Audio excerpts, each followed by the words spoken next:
Hotep, peace, and all that good shit.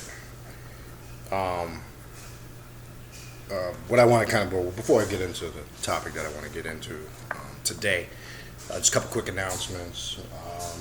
Upcoming event, first on August 25th, we will be doing another Black Mass,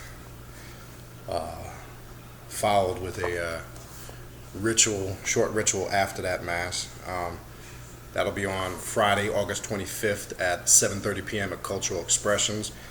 More information on the ritual and the event will be on the flyer.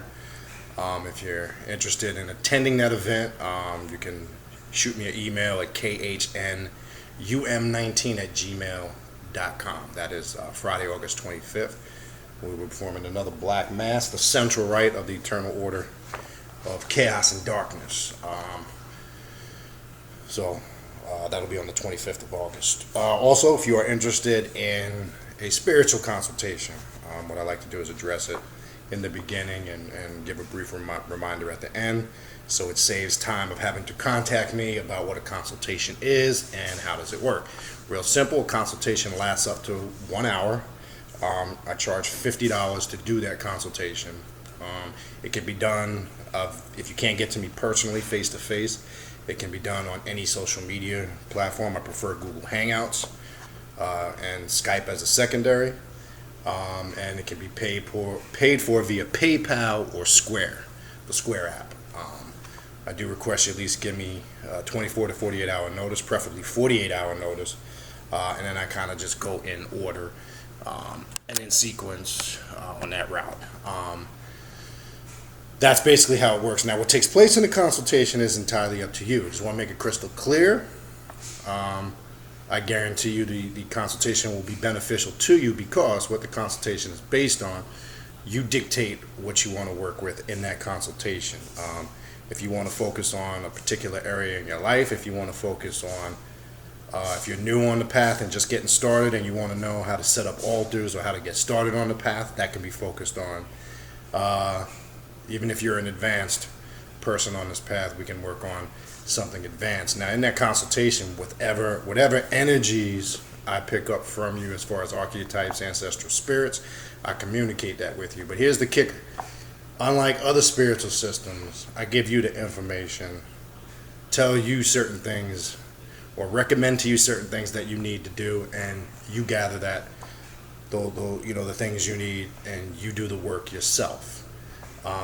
On this path, when I say it's a path of mastery, self-deification, when you're creating spiritual implements, the most powerful implements and the most powerful work you can do is the work that you do yourself. So I will give you that information.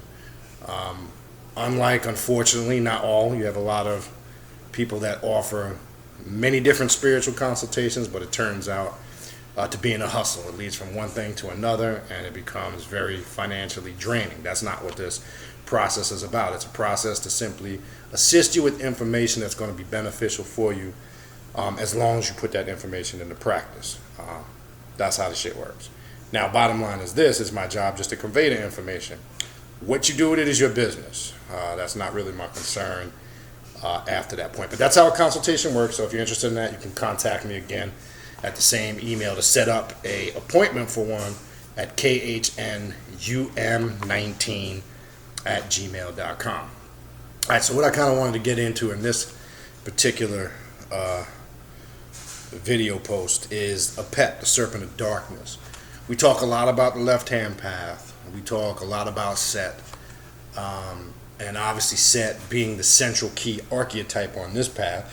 As we know, Set, who we advocate on this path in the Egyptian origin of the left-hand path, as the real Prince of Darkness, who the quote-unquote monotheistic religious people, be they Christians, Muslims, or Jews, will have many different terms and philosophies for who they term the devil / Prince of Darkness, etc. Be it they call him Azazel, Satan, Shaitan, etc.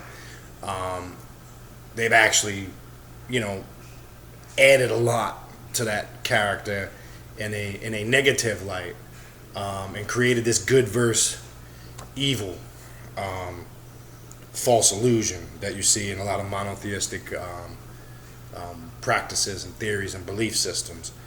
Set being the real Prince of Darkness, and we're going to tie this up. We're not going to get too in depth on Set right now because this is not a post about Set, but there'll be some connection to it. But Set being the Prince of Darkness in the left-hand path philosophy or origin of ancient Egypt, is the key central character. He is the real Prince of Darkness. And the reason why we say that is because, as I've mentioned before and said before, or in previous classes and previous posts, during slightly after the 22nd dynasty is when the cult of Set, when we say the cult of Set, we're saying those people at that time that venerated this archetype or deity, it became demonized. This is where these references came into Set being associated and affiliated with this demonic devil-like label or personality. And as we said before, that was only given because the Osirian cult that came in and started to rule ancient Egypt in that time were the ones that were responsible for propagating these mythological stories and concepts about Set being this demonic evil being. Now, basically what happened at that time, remember, you had, when people understand what the Egyptian deities are, and really any system, not just the ancient Egyptian deities, but when you understand what an archetype is, you understand the significance of what that deity means and represents. And you had certain cult followings in specific periods that ruled at certain particular times. So, of course, they propagated the deity of the archetype that they were uplifting at that particular time. So as that time that the Osirian cult ruled, they were the ones who started propagating these stories. But you had certain individuals that sometimes did not go along with those that were ruling. And at this particular time, the Setian cult did not, or the Set, children of Set, did not decide to go along with this particular, philosophical and spiritual structure, so they decided to do their own thing, and because of that they were demonized. That's also symbolic and represents what we talk about all the time as the isolated consciousness. When you tap into the isolated consciousness, you become a doer for self. You're not a conformist. You are in control and are trying to obtain complete mastery of your spirituality, or evolving back into what we call as a deity or a god. You separate from the norm. You're not a conformist, etc. These are what all these things represent. We talked about also, and I'll probably get in a little more depth in that another time, the story of Set and the Horus battle, which is such a popular story in the ancient Egyptian mythology, or what they call mythology, because people always, and they do this wrongly because they don't understand what the story really represents. It's always portrayed as a good versus evil story, etc. It's always portrayed as, what individual is classified as the winning team, defeating, the bad team or the evil team, and it doesn't really represent that. Again, this is another story that many people have taken over the years and have, described this story again to fit in and line in with their good and evil concept. As you know, what the story really represents to us on this left-hand path, and part of this is incorporated in our Black Mass, actually the Black Mass that we just performed recently. It's a representation, okay, because you have Set, who represents the mindset of an individual that does not conform, that taps into that isolation or separation. You see this also symbolic in the Pekibet knife that Set carries, or the knife of separation. Then you have Osiris, which represents the mainstreamers, children of the light, I call them the fluffinators, the ones that are always trying to conform and quote unquote do what's right by those that have dictated to them what's right. So the rising up of Set, I'm sorry, not slaying Horus, but killing Osiris. I'm sorry, I made a mistake on that. Set slaying Osiris story, not slaying Horus story. That we know that's a continuation of the fight, and we'll talk about that in a second. represents the individual overcoming all of their weaknesses, everything that's holding them back, their conformist ways that keeps their spirituality suppressed. It really brings them to a point or a state of what we call kepara, or coming into being, realizing their strengths and their weaknesses and correcting what needs to be corrected about themselves, and rising up against all that's adverse to their spiritual growth. That's what that symbolic story of Set slaying Osiris represents. In our black mass that we perform, there's a portion of it that says, I bring Osiris before you in chains and in bondage. To some people that are Osiris followers, because everybody always focuses on the lighter side of Egypt, or Osiris or Osir and Aset and Isis, and it's more of the religious aspect because they tie it into a lot of religious references. It's again symbolic that you have chained and confined and now have bound and controlled those things which are keeping you confound. Now the continuation of the battle that ensues, because then there's the war between Set and Horus, the spiritual growth continues because now you have Set saying, we don't need to conform to anything. He didn't want to come up under those those structured systems that were required to come under, because he realized that all those deities and what they represented, be it Thoth or Tahuti, with the wisdom, you had Ra, and we're going to get into APEP now. He realized that each individual had those qualities or those archetypes within, and he did not, have to conform to them or worship them. So the ongoing battle is that ongoing battle. The ongoing battle with Horus is that ongoing battle that goes on with yourself, because it's a consistent battle and fight that one must consistently maintain to overcome, to continue to grow in this path. Which brings us to APEP, the serpent of darkness. And what's the connection now with APEP, Set, and this whole thing that we just explained? Now, the concept of APEP, or what we call the serpent of darkness, I'm going to take a couple of excerpts out of Michael W. Ford's book, Second APEP, Typhonian Vampire Magic. And there's many books, information that you can get on APEP. But I think this excerpt that I'm going to refer to in this particular video is a good reference point, because it'll help you understand subconsciously, mentally, and spiritually what it represents. Now, we know the story of APEP. We know that Ra, they say, as recorded in the Egyptian mysteries, spent his whole time trying to keep APEP at bay. And as we know, he didn't really do a great job of it. We know when we read the stories that Set, his son, was the only one that was able to slay APEP. So what does this represent? What does this mean? What significance does APEP, the serpent of darkness, hold? And how does it correlate to us on this path? And how should we perceive it? When I say how should we perceive it, I'm not saying there's one particular way to perceive it. So I want to make that clear, because everybody's level of perception will vary working this path based on their experience, number one, and based on where they are at in their spiritual studies is going to determine, because you might perceive something that you're working with right now, the very day that you're watching this video, and the way you perceive that may not be the same way 1 month, 2 months, 3 months, or a year from now, because you've now evolved, you've grown. And that's why we call this a path of self-mastery, a path of self-deification.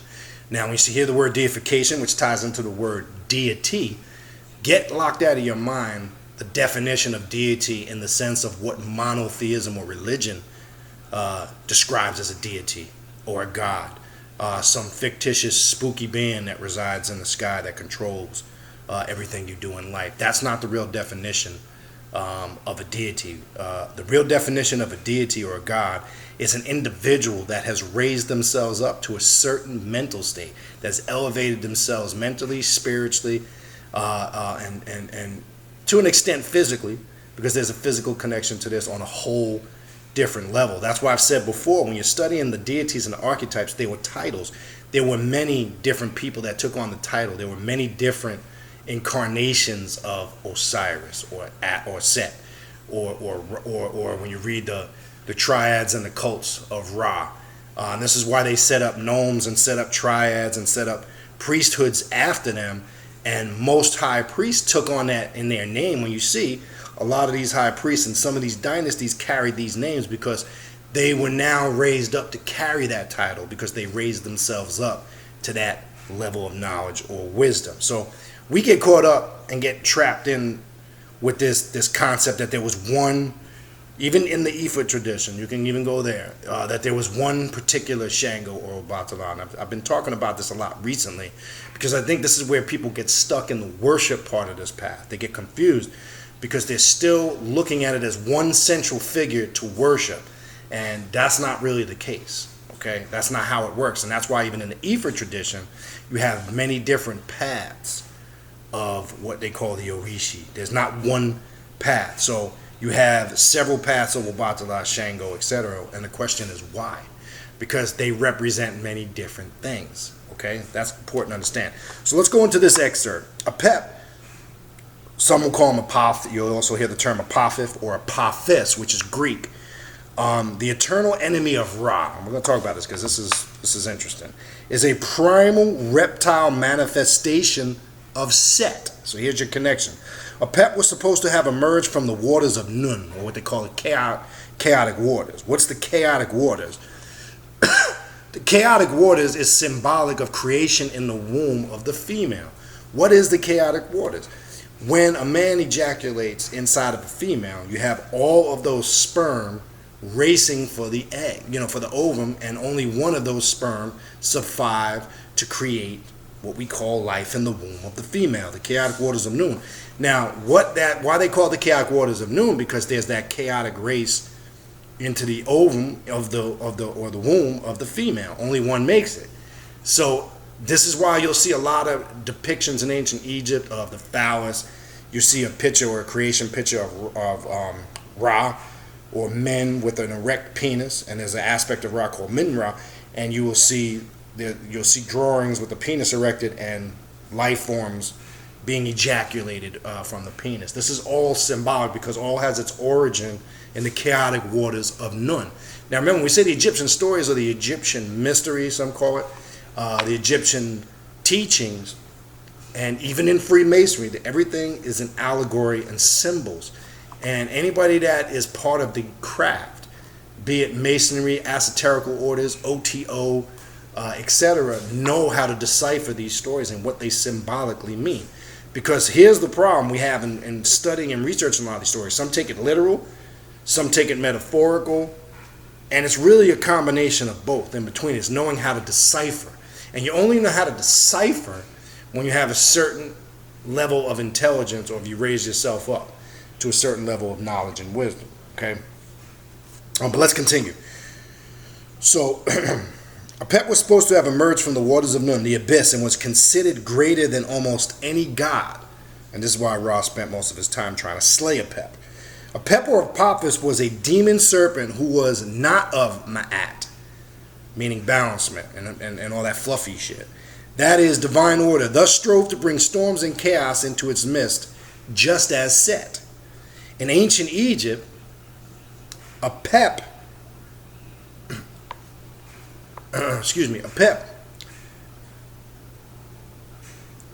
in ancient Egypt, APEP would daily battle Ra. Yet for all that Ra would conjure against APEP, he could not destroy the spirit permanently. APEP was not mindless. Chaos, however, as many have interpreted with the adversary, rather APEP was said to have the accursed soul and shade of APEP. The reason that Set may be considered the same as APEP is the common forms and traits of each. Set was the god of darkness, war, and storms. Set battled Osiris, the favored of Ra, okay, and had an army of friends who were with him called Sibayu, or Sebo, or Sibo, many different pronunciations. And another good movie to refer this concept, and I want to get back to this, the movie that came out a year or so ago called The Gods of Egypt shows this aspect of APEP as far as his connection with Ra, and Ra trying to keep it at bay and never really being successful, and Set stepping forward and explaining what it really represented and why he had the ability to keep APEP at bay. Let's go on. We'll get more information on this. The Misu Bet-Shet, which means children of rebellion, were considered devils and various demons that joined with and assisted Set and his desire to destroy the sun god. The revolt written of in the hymn of Ra, right? You can find the hymn of Ra in the Egyptian text, signify the infernal underground darkness nature of Set and the identical nature of APEP. And this is why both of them are intertwined and connected, and some kind of sometimes in certain texts confuse them for being the same particular archetype. While Set was deified, was the deified form of this power, his strength and power grew in time when taking on human attributes. APEP took the form of a giant serpent, the most considered to have many foes who sought to attack the sun god daily. One of the abodes of APEP was indeed the blackened thundercloud, that of which Set was also attributed to. You also see APEP as a theriomorphic half crocodile serpent in some illustrations. So there's, and the reason why I said in the beginning he's always depicted as a reptile type of serpent, because he's not just limited to what we know as the snake. There's also a crocodile, not your traditional crocodile looking, kind of has like a serpent tail. So there's also a serpent crocodile looking illustration you also see of him. One of the servitors of APEP was the crocodile. I'll give you a little information on it now. And the serpent mix called Sheshis, both of which were the element water. Now pay attention to a lot of these symbols you get. You get Nun, the chaotic waters, water, the element of life, the origin of where all things begin. And this is the formulation in that chaos and darkness, or the chaotic waters, or the dark waters, life emerged. We're getting a lot of things now coming into context and making sense here. Very important. All right. Which this signifies the abyss or the subconscious power in various magical practices. Consider also the assumption that Seker could be indeed as well be one with Set, or a primal form thereof before the Osiris god form was merged with him. We find Seker was a god or demonic form of death who was too terrible for even Ra to behold, who had the power of the sun. It was Seker who had a pyramidal form of blackness as a throne, whose company was monster serpents, crocodiles with human heads, scorpions, three-headed serpents, and those which devoured corpses and spirits of the deceased. The abode of APEP was also in the Tuat, in the very darkness itself. Now, a lot of those things, characteristics and traits, the serpents, the scorpions, etc., those are also synonymous with Set also. Let's go in a little deeper. One defining aspect relating Set to APEP is what they both consumed. One associative name of APEP was Nak, N-A-K, who had also swallowed the eye of Horus, just as Set. Set, or Sutuk, which is Greek, was not only symbolic of night, darkness, war, and storms, he also was the god of Sekhet Araru, which is the abode of the blessed dead. So here again is a connection with crossroad work, or the abode of the dead. The connection to the dead, in which I've said before, really is the connection to the living, because technically every day we're getting closer to death. As we physically live and breathe, or what we know as life on this physical plane, we are getting closer and closer to the abode of the dead, which is the doorway to the realm of the eternal living. Okay, where one never dies, where one is constantly reborn again, over and over. We'll get into that a little bit.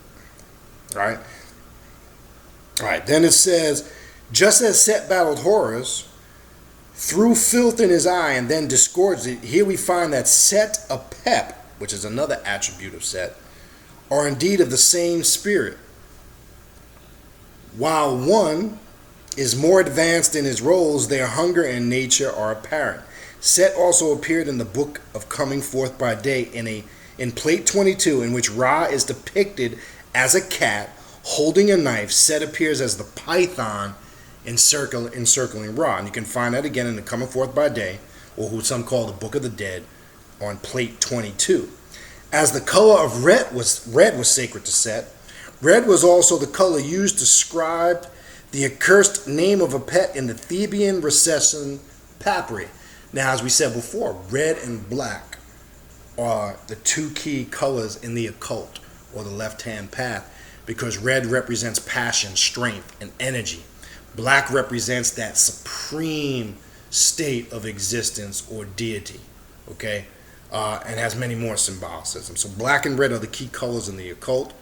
And you also see that color prominent in many other spiritual traditions, even in African magic, or African spiritual systems such as, Yoruba, Ife, as we said before. Red is the color of Shango, because Shango is a very warrior-like, passionate type of archetype deity. And Elegua, who really is a magician, a warlock, a trickster, works with all, or represents all elements of magic, which gets into a whole nother levels. And his colors are red and black, and he's considered the opener, the road opener. And you'll find in a lot of those traditions, when you work with any of the other archetypes, Elegua always has to be propitated and worked with first, because he opens the path and the roadways. And without propitating Elegua, it is said in a lot of those traditions that nothing can be accomplished. Okay? All right. So then it goes on to say, there are also references to the Sibu, who were destroyed with Apep in the solar litany. Apep took the form of the crocodile, just as he did the huge monster serpent. One illustration has shown Apep biting deep into the neck of the ass, a symbol of the sun god. As referenced previously, the sigil of Apep was Wampri. It is a symbol of Apep consuming the sun, or life force, some call it the chi or the prana, and taking the form of Wedged Cobra, his mastery and ascension as a ruling force of Sechem. Okay? I want to finish with two last parts. Now, the serpent, second part I want to get into is the serpent aspect of Apep, and then the cult of Seth Apep. We'll finish up with those two. So we'll go a little bit longer in this video because I want to finish this. And this is important to understand on this path, because if you work with the left-hand path origin of ancient Egypt, as we like to call it, and you like to work with the dark gods and goddesses on this path, because the reason why we talk about this, because a lot of the spiritual systems that are practiced today have its origin in these ancient Egyptian paths. They predate a lot of these concepts and a lot of these different spiritual systems we see. That are promoted. We see that because they have their origin in ancient Egypt. Okay? So now let's talk about the serpent and how this ties into Apep, and its connection with Set. The serpent tells us the predatory reality of our state of being. This we also incorporated in the Black Mass, because there is a invocation in the Black Mass that professes just this, what we're getting ready to go over here. Okay? It tells us about the predatory reality of our state of being, the direction we have chosen, what awaits us if we allow it.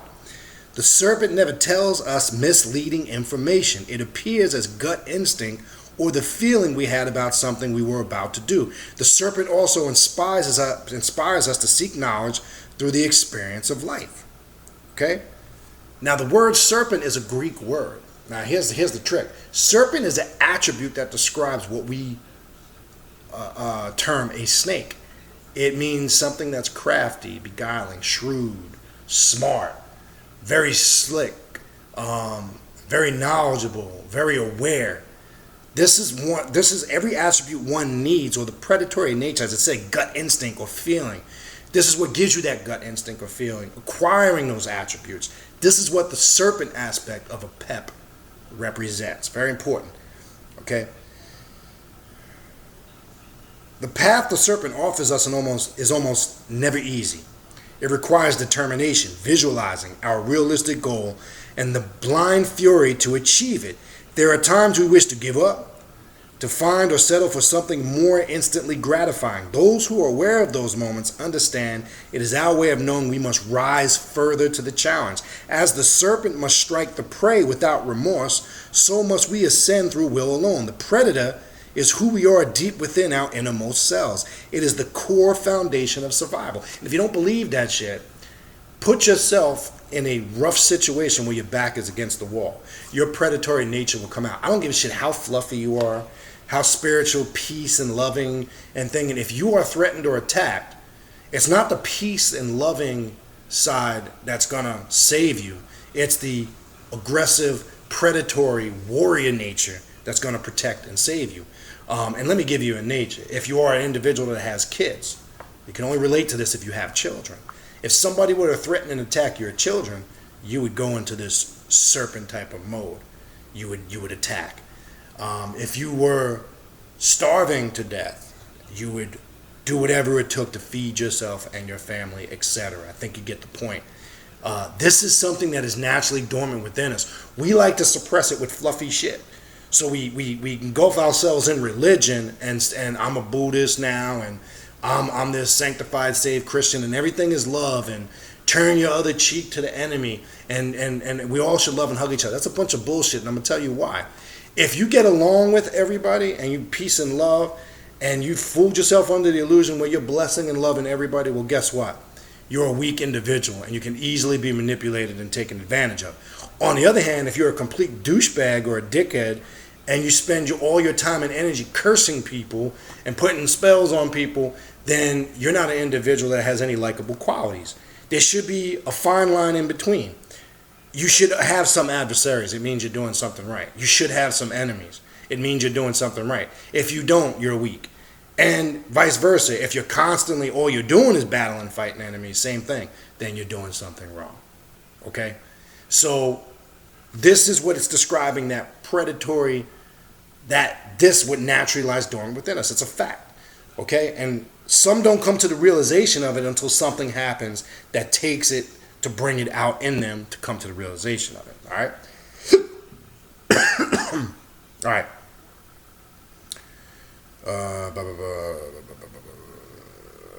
Where did I leave off here? All right. This is the mental state required in the world we live in. That serpent is our holy guardian angel, right? True self, true will, demon or genius. When people want to control your thoughts and actions, they call the behaviors demons. A vampire is an individual who has accepted the predatory state with determination to be accountable for the future. The symbolic shedding of skin is understood with the lifelong journey of initiation. The black adept is renewed continually with insight, wisdom, and power. That's why it says, and we read that, I believe it's spell 82 in the Coming Forth by Day, a snake sheds its skin every day to be reborn. As it goes into the earth and sheds its skin, it resurrects the next day, reborn, renewed. This is symbolic. We're constantly shedding our skins. This is not literal, people. We're constantly shedding our skin and being reborn over and over. It's symbolic of our initiation and journey on this path. This is why the serpent or the snake holds significance. And if you think it's an evil symbol, you're really fucking spooky. Because even if you're a fluffinator that studies the fluffy aspect of Egypt, look on the namuzas or headdresses of the ancient Egyptians, and you will see the serpent and the cobra on these headdresses.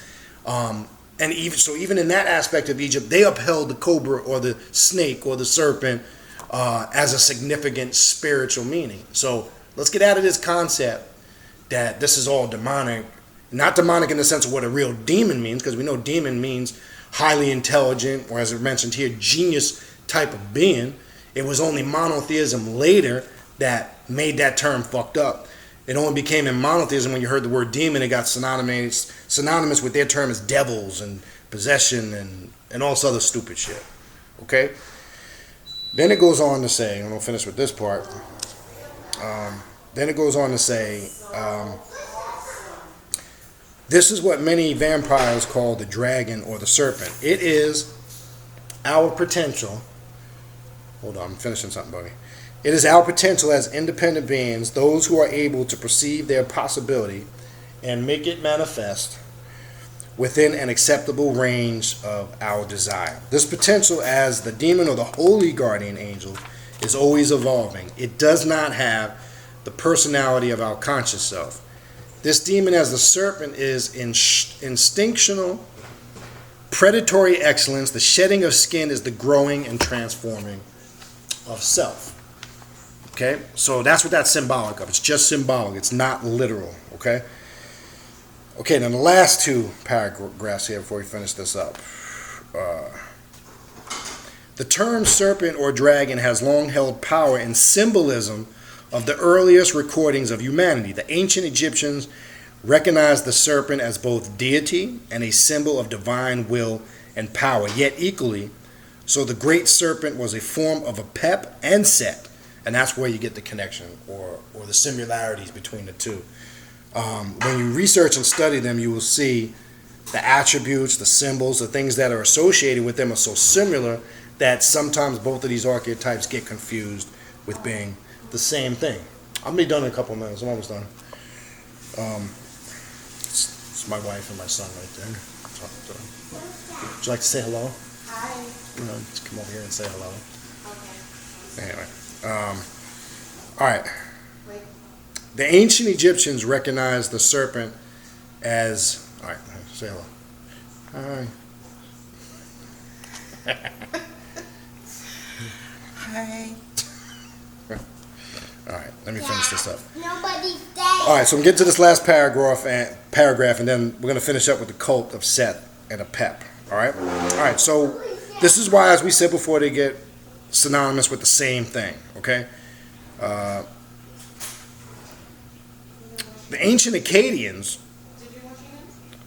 held the term Mus Sag Imin, a seven-headed dragon serpent, earlier in the Babylonian Tiamat. Those that are familiar with Sumerian and Babylonian information, there's a serpent deity in the Babylonian doctrine that's very similar. The mother of darkness represents the mother of darkness and all the gods, and the seven Maskim or Sebeti, evil gods, could assume primordial and composite forms, including a dragon. You'll see the dragon symbol, which is also synonymous with the serpent.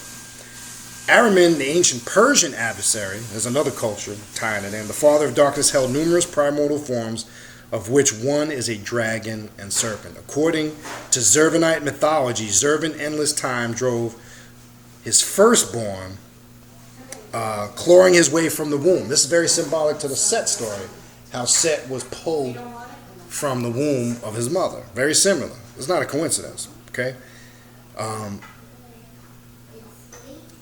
And Ahriman mastered the earth, which is called Dunya. That's actually an Arabic word which means world. Or they say it says here in this particular thing, corporal world. Same thing. Which is different from the spiritual. This is what the Mazians called Geti. Ahriman, for a long period of time, or held dominion of the physical world, while Ahura Mazda, and there's a car called Mazda, not a coincidence, held the spiritual.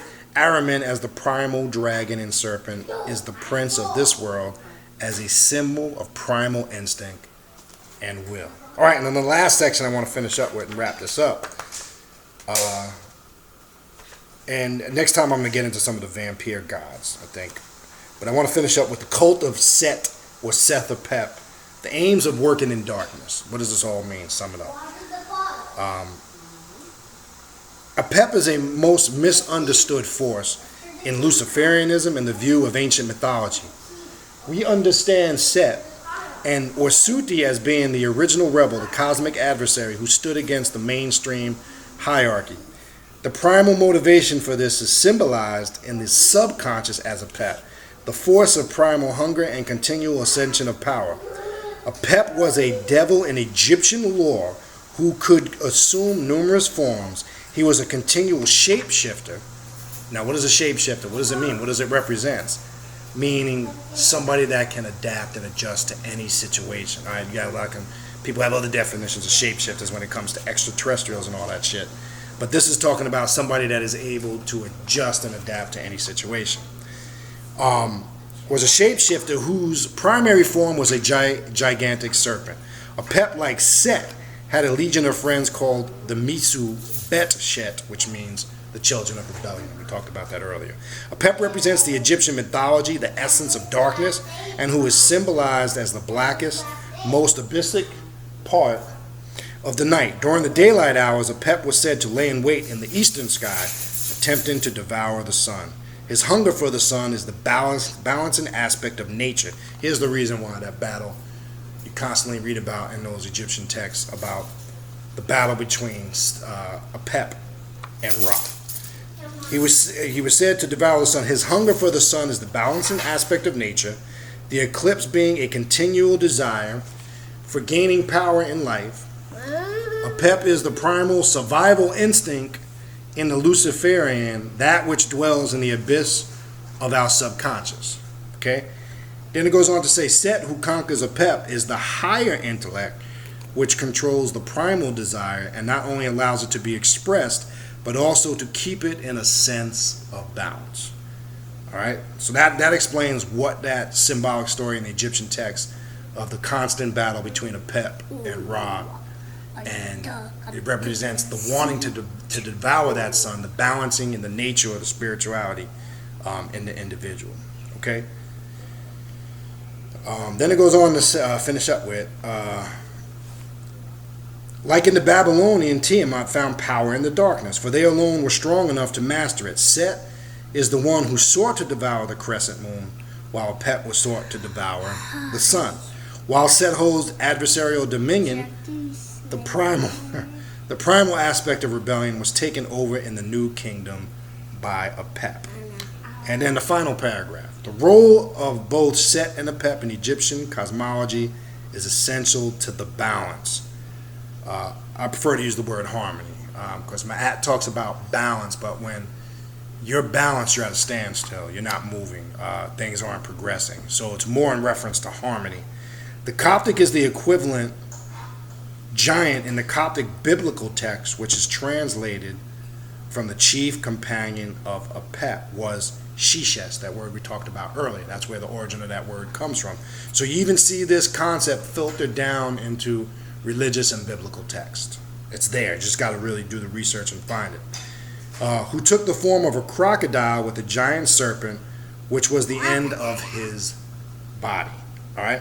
So that's the aspect of APEP, the serpent of darkness, what it represents, what a snake really represents. Not all the spooky definitions and illusion. It's symbolic. A snake, again, sheds the skin. It's symbolic of you constantly spiritually growing and being reborn every day. That's why a snake hides itself into the earth, into the ground, because it seeks warmth, it seeks comfort in that darkness and sheds its skin and is reborn every day.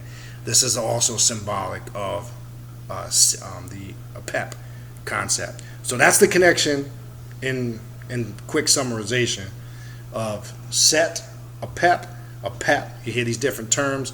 That's the connection with that whole battle and war with Ra. Why APEP was so determined to devour the sun. So it's not really what you think it is. It's not really what it's portrayed on the surface, because for many years we've only gotten one explanation of this. Okay? We get this, it's always given to us from the perception of good versus evil. And in essence, it has nothing to do with good versus evil, bad and good. It's really describing something that's going on within you every single day, a battle and a war you fight within yourself every single day. Nobody's there. No, we're recording this. I know nobody's there. Okay, I know you're getting bored, so we're gonna go ahead and wrap it up and finish this, because I know you got important stuff to do. Right? Yeah. I have important stuff to do. I know you do. Okay, so I don't want to keep you from that. I know. Okay. Anyway, so that's pretty much going to wrap it up for this one. Again, any of those events, the next event, which is Friday, August 25th, 7:30 p.m. At Cultural Expressions in Hollywood, Florida. If you want, again, more information on that and information on the consultations that were mentioned in the beginning of the video, again, the email for that is khnum19@gmail.com. Again, it's khnum19@gmail.com. That's all we got for you now. We're going to go ahead and sign off, okay? Say bye to everybody. Bye. Bye. Eh. All right, peace.